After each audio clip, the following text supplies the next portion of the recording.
Radio Northampton. Now, 2 years ago, protesters climbed scaffolding at Towcester Racecourse to try and prevent the running of races in the English Greyhound Derby. The group Animal Rising claimed responsibility. Northamptonshire Police back then arrested 3 people. Well, this year's English Greyhound Derby Final takes place tomorrow night at Towcester. We'll hear from the organisers a little later on, but I've been speaking to an activist from Animal Rising. Claudia Penna Rojas told me why she thinks sports involving animals should be banned. The statistics coming from the Greyhound Board of Great Britain in themselves are shocking. We had 109 deaths in 2023 alone, and those are trackside deaths. It doesn't account for any of the deaths that happen in training, that happen in terms of injuries afterwards. And when we say that dogs love to run, if anyone listening has actually had interactions with a retired Greyhound, they're actually just incredibly lazy, sweet dogs that just want to cuddle. And if we had this number of deaths in any other sport, so-called sport, we would be in absolute uproar about it. You have, well, when I say you, not you personally, but your group has been to Towcester before a couple of years ago. I think protesters climbed scaffolding and police did make arrests. Is there a way that you can more peacefully protest? Do you try and engage with the organiser of events like this? Well, we did engage with the people organising this event ahead of time, but what we did is completely peaceful. You know, most people, if they see an animal in danger, I fully believe will do what they can to protect that animal. And what we did was protest what was happening, because we don't want to see dogs dying on this track. We don't want to see these dogs injured.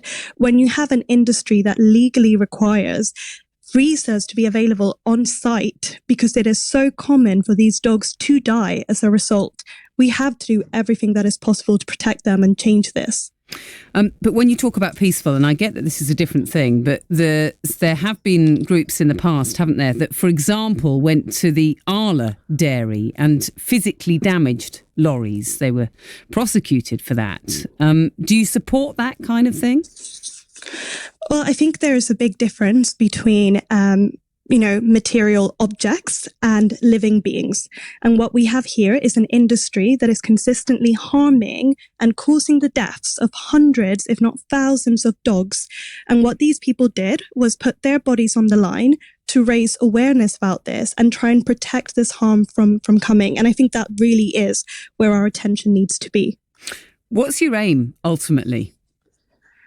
Ultimately, what we want to see is a safe transition away from this industry. And it's not just us. The majority of the public support this. We have groups like the RSPCA, like the Blue Cross and Dogs Trust, who are calling not for, welfare measures, who are calling for an end of this industry. And so what we want is to see these dogs safe, to be rehomed and happy, and to make sure that the people who currently work in this industry also have support as we move away from this. How did you get involved?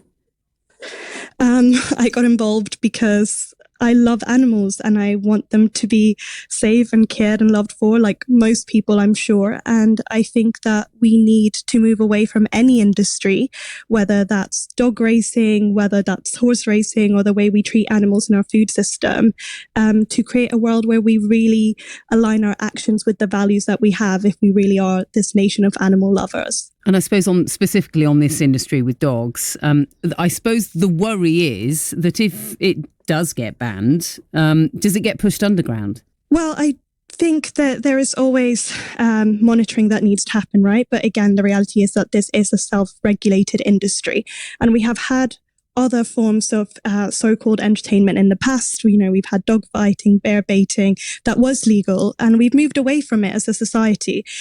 Outside of the UK and Ireland, there are only 5 countries in the whole world where this is still legal. And it's shocking that we call ourselves the nation of animal lovers, that we claim to have these exceptional welfare standards, and we are still in that group, that we're still allowing this to happen. That's Claudia Penna Rojas then from Animal Rising, which is, not keen on this event taking place. We're going to speak a little later, actually, to, one of the organisers from Greyhound UK about tomorrow's event. And we'll also speak to someone from Greyhound Homing UK, which looks after the welfare of racing and retired greyhounds.